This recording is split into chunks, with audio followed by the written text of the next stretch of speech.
Salut à toutes et à tous, ici la team Lord of Game, je suis Dead, oui je suis Dead, je suis accompagné de Giza en fait qui n'est pas là, qui est occupé, et de Tech. Salut, Comment ça va Tech? mais très bien et toi? Écoute, ça me fait plaisir d'être que avec toi, parce que Giza il me saoule. Ouais, honnêtement, il est chiant. Non, plus sérieusement. On est ici pour le premier épisode des Made in Log, c'est-à-dire on va vous présenter, là ce sera ma decklist. La decklist du deck Gravekeeper que j'ai construit de mes mains de forgeron. Euh, Fallait que tu la casses. Exactement. Donc non, qu'on a construit tous les trois, hein, parce que le mérite ne me revient pas uniquement. C'est-à-dire qu'on s'aide en fait, on s'entraide tous les trois avec nos decklists. Et ben écoutez, je vais pas vous faire saliver plus longtemps. On va commencer tout de suite par la base du deck. Trois héritiers. Alors, héritier qui permet de sacrifier un monstre Gravekeeper sur le terrain, de l'envoyer au cimetière pour pouvoir péter une carte sur le terrain adverse. Et je peux faire ça autant de fois que je veux pendant le tour. Enfin, autant de fois que j'ai de monstres sur le terrain, quoi. Ensuite, deux recruteurs. Trois recruteurs. Recruteur qui, quand il est envoyé au cimetière, nous permet d'aller tuto un monstre avec 1500 de défense ou moins. Donc je l'ajoute à ma main, c'est pratique, ça me permet d'aller chercher le commandant notamment, qui me permettra lui-même d'aller chercher la vallée, ce que je vous expliquerai plus tard. Donc ce qui est bien, c'est que ça fait un effet en chaîne avec l'héritier, je le sacrifie, effet d'héritier je pète une carte, effet du recruteur je vais chercher. Ensuite, le spy, donc espion des protecteurs du tombeau, qui lui, quand il est flippé, nous permet d'aller invoquer spécialement un monstre Gravekeeper avec une attaque de 1500 ou moins. Voilà, donc ça me permet d'aller chercher tous les monstres. Ensuite, trois commandants. Donc le commandant qui, quand il est défaussé, permet d'aller chercher la Nécrovallée, la carte magie de terrain du deck Gravekeeper. Donc ce qui est bien, c'est que ça fait un triple effet en chaîne, parce que je vais activer l'effet de héritier, je vais sacrifier le recruteur. Effet, je vais péter une carte. Effet du recruteur, je vais aller chercher le commandant. Effet du commandant, je vais aller chercher la vallée, je vais activer la vallée, ce qui fait que l'adversaire ne peut plus toucher à son cimetière. Donc dit comme ça paraît ultra cheaté, faut juste pas qu'il me nique avec des cartes pièges, quoi. Enfin bref. Donc en fait ça c'est la base du deck, hein, que vous verrez dans tous les decks Gravekeeper, ou alors c'est vraiment que le deck builder est pas terrible. Enfin voilà. T'as pas oublié des monstres juste comme ça? Non mais si, mais 2 secondes. Ah oui, ok. Si, non, je présente juste la base. Donc 3 commandants, 3 spies, 3 recruteurs, 3 héritiers, c'est obligatoire. Vous verrez ça dans tous les decks. Hein, au début, je jouais même pas le commandant, je jouais la Terraformation. terraformation, exactement, ça tournait pas. Hein, ça permet d'avoir un monstre. Au pire, si je l'ai en main et que j'ai par exemple la Nécrovallée en plus, ça me fait un monstre à 2100, c'est toujours ça, quoi. Donc ensuite, 2 assaillants. Donc ça c'est vraiment très pratique. Quand je déclare l'attaque, je passe le monstre en position de défense de l'adversaire. C'est-à-dire que l'adversaire peut annuler l'attaque ou tout ça. L'attaque a été déclarée, donc il passe automatiquement en mode défense. Donc ce qui va permettre en fait par exemple d'abuser des effets. Par exemple je vois contre le deck de Guizard qui joue la corne de la bête fantôme. Il va avoir des bonus d'attaque énormes mais pas de bonus de défense. Donc je vais passer ces monstres en mode défense et pouvoir les péter très très facilement. Donc à savoir que c'est un monstre qui passe à 2000 avec la Nécrovallée, c'est quand même très très fort. Un garde des protecteurs du tombeau qui, quand il est flippé, fait office d'évacuation forcée, donc il va ramener un monstre dans la main. Donc c'est très pratique contre un Zenmaint ou autre Xyz de ce genre. Et enfin, dernier monstre, un Maléfique Stardust, donc dragon poussière d'étoiles corrompu. Donc lui peut être invoqué spécialement en sortant du jeu un Stardust depuis l'extra deck. Effet, les cartes magie de terrain ne peuvent pas être détruites par des effets. Si la carte magie de terrain, enfin s'il n'y a pas de carte magie sur le terrain, cette carte est détruite. Donc ce monstre pour moi est très très fort. J'aime beaucoup, il va me permettre avec un autre monstre dans mon extra deck, je vous expliquerai, de protéger ma Nécrovallée qui est ma carte phare, la carte phare de ce deck. Donc voilà, tout ça c'est pour les monstres.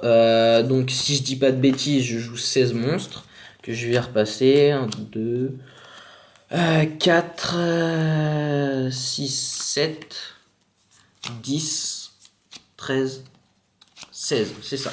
Je joue bien 16 monstres. Donc pour moi c'est l'équilibre parfait dans ce deck. Pour les cartes magie, 3 Nécrovallées. Donc la carte magie de terrain, la carte phare de ce deck qui va en fait, empêcher les cartes du cimetière d'être déplacées. Donc, bon, Reborn ne marche plus, POA non plus. Donc, ils ont été bannis. Mais les cartes comme, là, ce qui me passe par la tête, Appel de Fer, qui va permettre de Reborn un monstre machine, ou, comment il s'appelle? Une carte Beast Wolf, je sais plus quoi, Wolfbark, non, Beast Non, Wolfbark ou un truc sûrement, comme je ça. sais plus. C'est un truc bizarre qui va permettre de reborn un bête guerrier de type feu. Donc, enfin, franchement, ça annule tout. Sauf si la carte va être déplacée par son propre effet. Donc, ça annule pas les Dark World. Ça, c'est assez chiant, mais c'est pas grave, j'ai de quoi les gérer à côté. Ensuite, un sacrifice royal que je n'ai pas, mais qui est quasiment commandé. Ouais, que je vais commander là. Qui n'est limité, qui vient d'être limité à 1, donc j'ai bien le seum. Une carte en fait qui va permettre donc déjà de voir la main de l'adversaire, parce que quand je l'active, les deux enfin les deux personnes, les deux duellistes, Oui, oui, tu peux y arriver. c'est dur ce soir. Les deux duellistes vont défausser tous les monstres qu'ils ont dans la main. Pour être sûr qu'il n'y ait pas de triche, de toute façon, l'adversaire est obligé de me montrer sa main. Donc ça permet de voir la main de l'adversaire, de défausser tous ses monstres. Si il est activable uniquement s'il y a la nécrovalée. Donc s'il est comme la nécrovalée sur le terrain, il ne peut pas les récupérer. Bon, à éviter de jouer contre un Dark Horde, quoi, c'est tout. Oui, c'est ça. Ça fait assez chier ça, parce que ça lui permet de ramener ses propres monstres. Donc en tour 1, il a 5 monstres sur le terrain, c'est assez chiant. Voilà. Donc, ensuite, ce qui est bien quand on joue un sacrifice royal, c'est les 3 stèles. Donc, je n'ai jamais joué Reborn, j'ai jamais joué POA, j'ai toujours joué 3 stèles. J'ai passé à 2, c'était pas terrible. Stèle qui va me permettre de chercher 2 monstres dans mon cimetière et de les ajouter à ma main. Cet effet ne peut pas être annulé par la nécrovalée. Franchement, c'est génial. Franchement, c'est un top deck de port. Hein, je me souviens contre Guizard, j'ai fait des duels où j'ai pioché les 3 à la suite, donc ça l'a bien fait chier. Parce qu'il essayait de se débarrasser de mes héritiers qui pétaient ses cartes au fur et à mesure, et moi, à chaque fois qu'il me les détruisait, je jouais une stèle et j'en récupérais lui et un recruteur, donc je pouvais aller tuto. Franchement, c'est un deck qui offre beaucoup de possibilités, je surkiffe. Donc, pour stabiliser le deck, 3 POD. Donc POD qui ne me gêne absolument pas la contrepartie de ne pas invoquer SP, parce que je n'invoque pas SP tout simplement.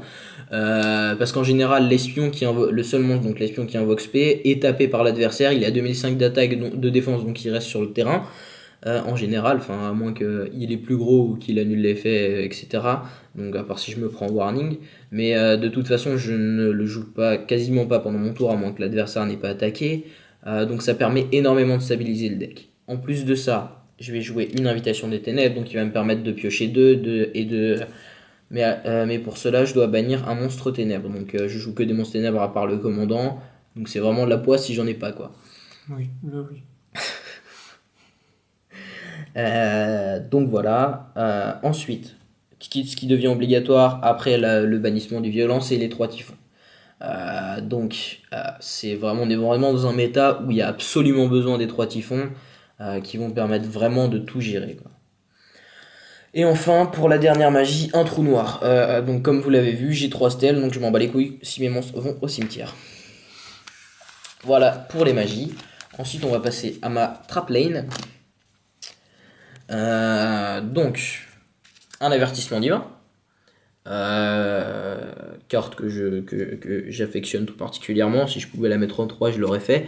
Donc qui me permet vraiment de gérer l'adversaire, quoi. Si jamais j'ai vraiment besoin qu'il ait pas de monstre à ce moment-là, et bim, je la joue.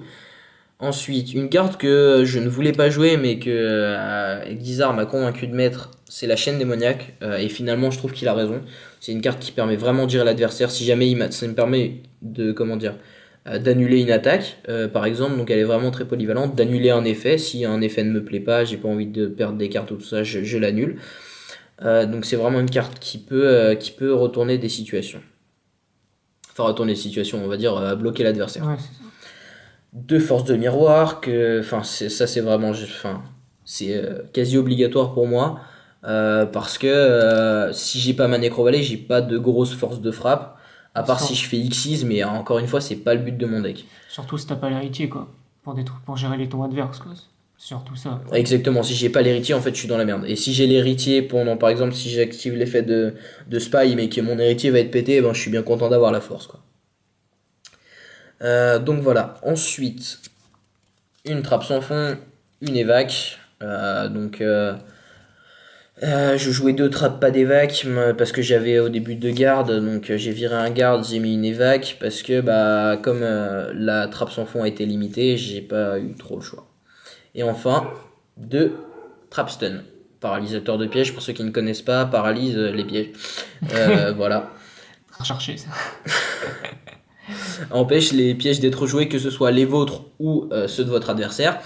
Ce qui est bien, c'est qu'en fait, moi je vais le jouer par exemple si jamais l'adversaire a 5 cartes, donc il a 7, 5 cartes, il les a posées. Pour ceux qui sont nuls en anglais, 7 ça veut dire poser. Donc si l'adversaire a posé 5 cartes et que moi j'ai un spy, que le mec il me tape, j'ai envie de dire, je veux pas. Avant son attaque, je vais jouer Trap Stun pour être sûr qu'il n'y a pas de warning ou de bottom ou d'évac qui vont gérer mon monstre, quoi. Donc voilà. Donc tout ça c'est pour le deck. Il y a 40 cartes. Ça tourne plutôt bien. Je suis plutôt fier de ce deck. Il est vraiment génial. C'est un deck que je kiffe jouer. C'est tout un style de jeu qui permet de gérer le cimetière adverse.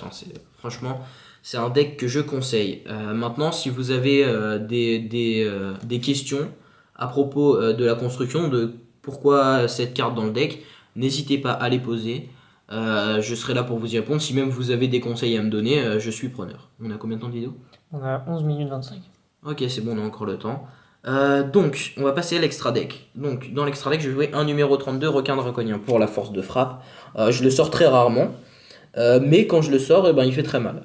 Une magicienne alchimique, donc ça, Tech est le mieux placé pour vous en parler.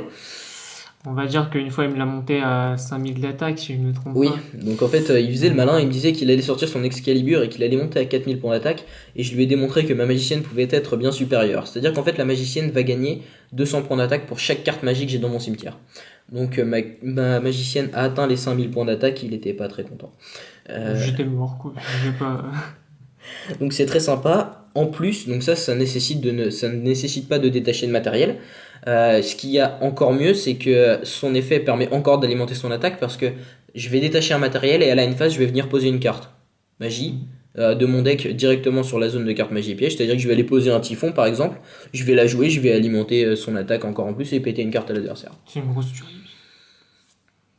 Il y a des combos pas mal aussi, par exemple, je me souviens, elle avait 2800 je crois. Et Guizard avait sorti son Heraclinos, il me semble, ou un monstre. Ou non, il avait monté un Lacroix à 3000, quelque chose comme ça. Et il m'a attaqué, j'ai joué Typhon sur ma Nécrovalée, elle a gagné plus 400 et il l'a eu dans le cul. C'est vraiment une carte que je surkiffe. C'est pas une carte, on va dire. Enfin, elle se casse hyper bien dans ce deck parce qu'il faut 3 monstres de type magicien. Enfin voilà, j'adore cette carte. Ensuite, un numéro 104 Mascarade. Alors, le numéro 104 Mascarade.